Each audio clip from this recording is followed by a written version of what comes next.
I'm a workaholic, and sometimes I write till 3, 4 a.m. in the morning, and I have to get up.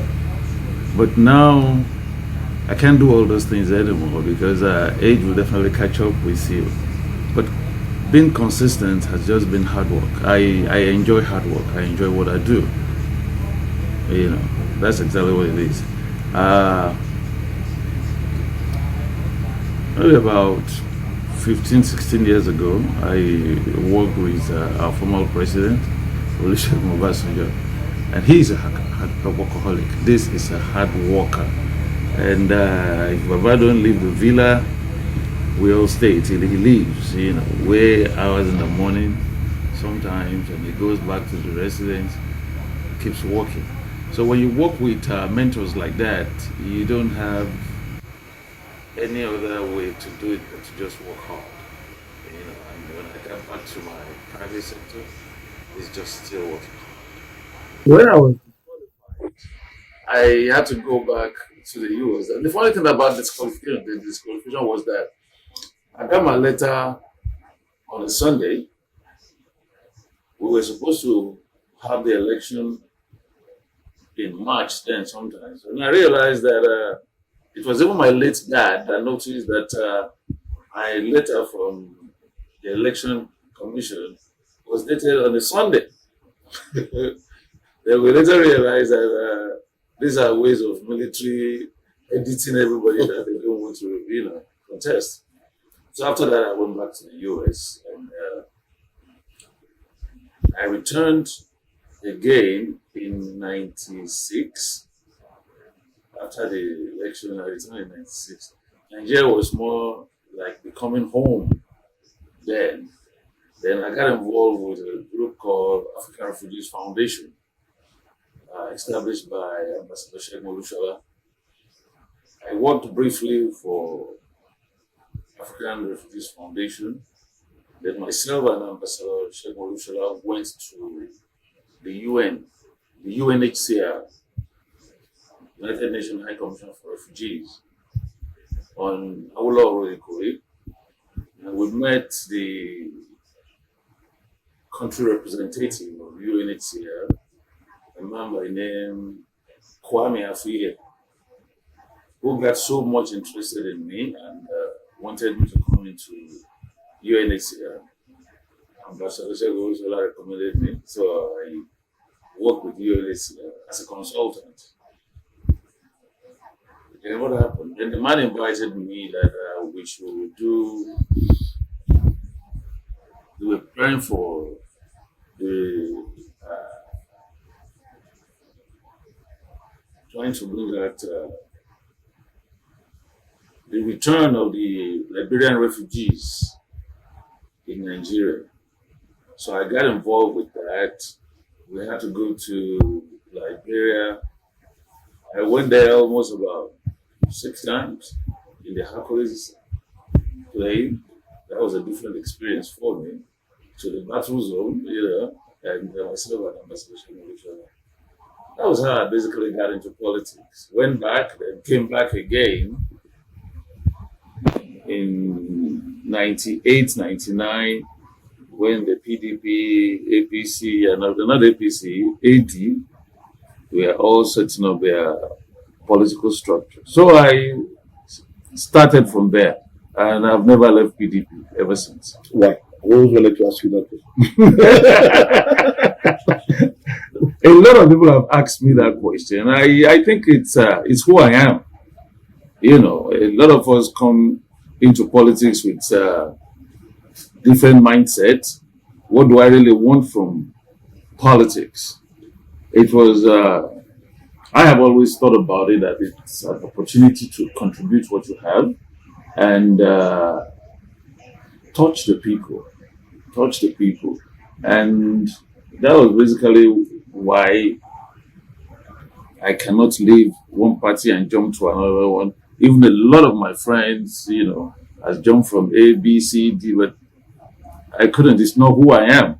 And again, I am not in politics to make money. I think that's basically it. So I have my business. I have always had my business. So it's not about looking for what to eat. So I'm contented. So that's basically the reason why I haven't been able to jump from one party to another.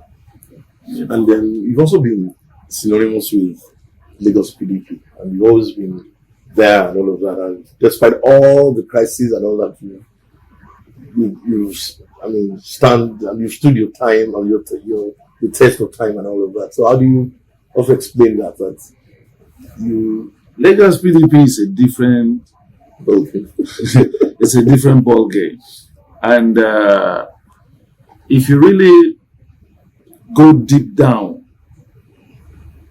Obasanjo told me one thing one day.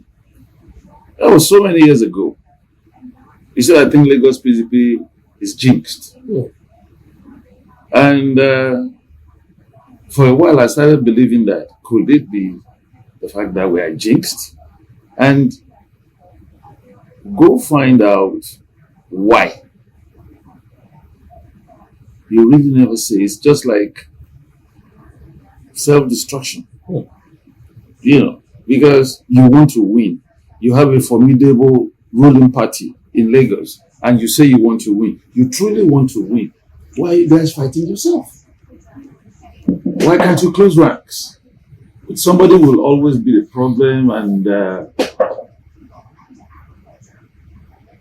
I see Lagos as my state. I love my state. I'm a typical Omeko, and I grew up on the island. So being a national leader of the party has basically given me a lot of exposure. So I play politics all over Southwest, all over Nigeria, and where my experience is needed, the national chairman can easily get across to me. The Southwest chairman can easily get across to me. So I come back home to say, my people, you are still fighting. And you really never get to the bottom of it, You really don't know why they are fighting, And I believe things are better now. We have a new chairman in Lagos State in the person of Engineer Deji. Engineer Deji is an old horse. We contested for governorship together in 2007. Then I resigned from the government of Obasanjo. Then I went to contest. So Deji was also in jail with me when Funshaw Williams died.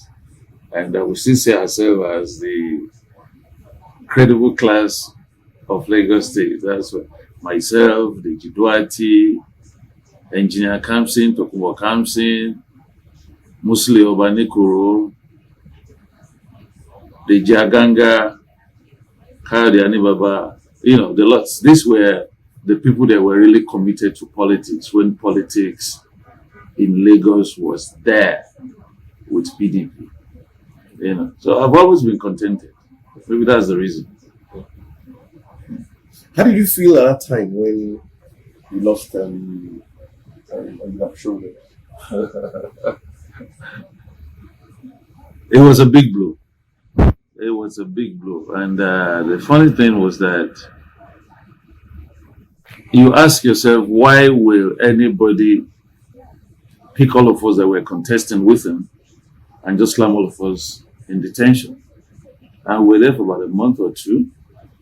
And I would have thought they should search in the ruling party, not the opposition, because Funshaw Williams was in opposition. And it was a big blow to the whole Nigeria, not just Lagosians. But unfortunately for us then, we were all just ramped up in detention, and we were in Alagbon. So the police will come and interrogate us throughout the period until the president then, in his infinite mercy, I got across to Obasanjo from that detention and let him understand that we are just rotting away here. We are really not doing anything. And there's no way we could have been the one that would kill Funshaw Williams. The IG then was was a hero, you know. So the president sent a message to him that, hey, come listen. If you don't find anything on these guys, there's governorship aspirants, go and search their house, search their offices. If you don't see anything implicating, release them. So we were released at the end of the day. And I was released. The following day, we have to go to Abuja because we demanded to see the president, and the president also demanded to see us. So all the aspirants, we were 14, the Alagmo 14, those days. All the aspirants went to see Obasanjo. We were determined then that we were going to leave PDP. So Baba had to persuade us. But before he persuaded us, he asked us when we got to the villa, come, listen, when you guys are saying you want to leave the party, the PDP Lagos State put a notice outside that they were looking for governor. So he persuaded us not to leave, and we came back to Lagos. Before I come back to Lagos, my mom died the following day. So it has always been a roller coaster movement for me. That's why when you look back at all these things, you have all the reason in this world to say thank you, God. The question everybody is asking, which I think you were trying to explain the other time, is why has it been difficult for the PDP to win governorship in Lagos? And it still looks difficult. I think I can answer it two ways. On the side of politicians in Lagos State has been betrayal. On the electorate, it has been apathy. Because they just believe that we that are the foot soldiers in PDP, we are not used to winning. And a lot of us are used to dealing. I cannot pinpoint a group or individuals that betrays us, but it has been the trend. And you will just know something went wrong somewhere. Now, Lagos State has about 6.2 electorate, that is registered voters, who are eligible to vote. 6.2 million. And that's the highest in the whole of the country. Now, go and check INEC records for the last 20 years. We've never had people voting up to 2 million. And that's how AD, APC have been winning the election in Lagos. Not even up to 1.6 sometimes. So you ask yourself, when you have over 6 million registered voters and you only get 1 point something million to go and vote.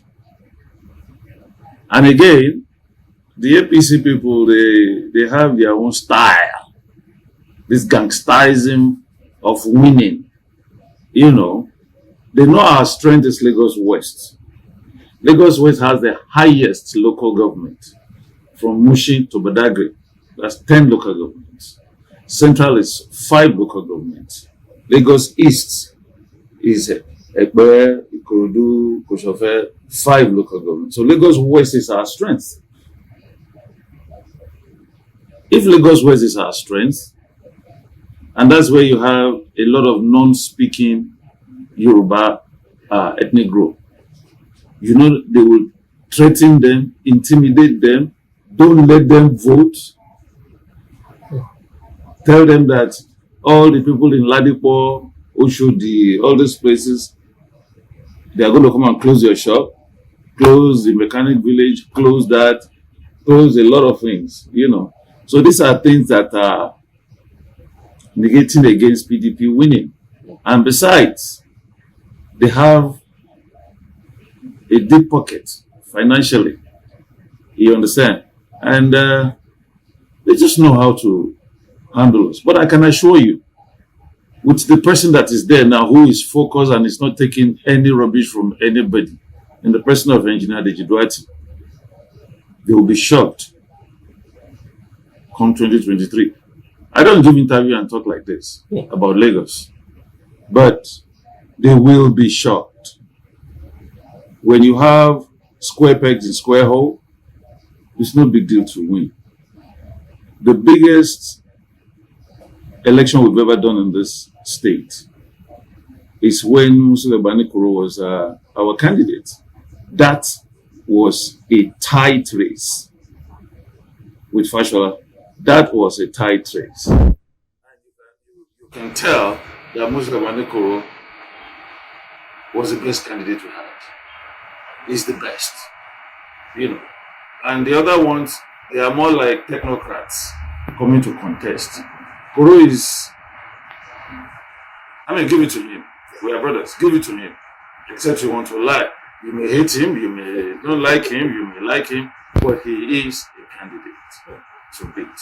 You know. So these are just have been our problems in Lagos, but they're just doing a lot in that area.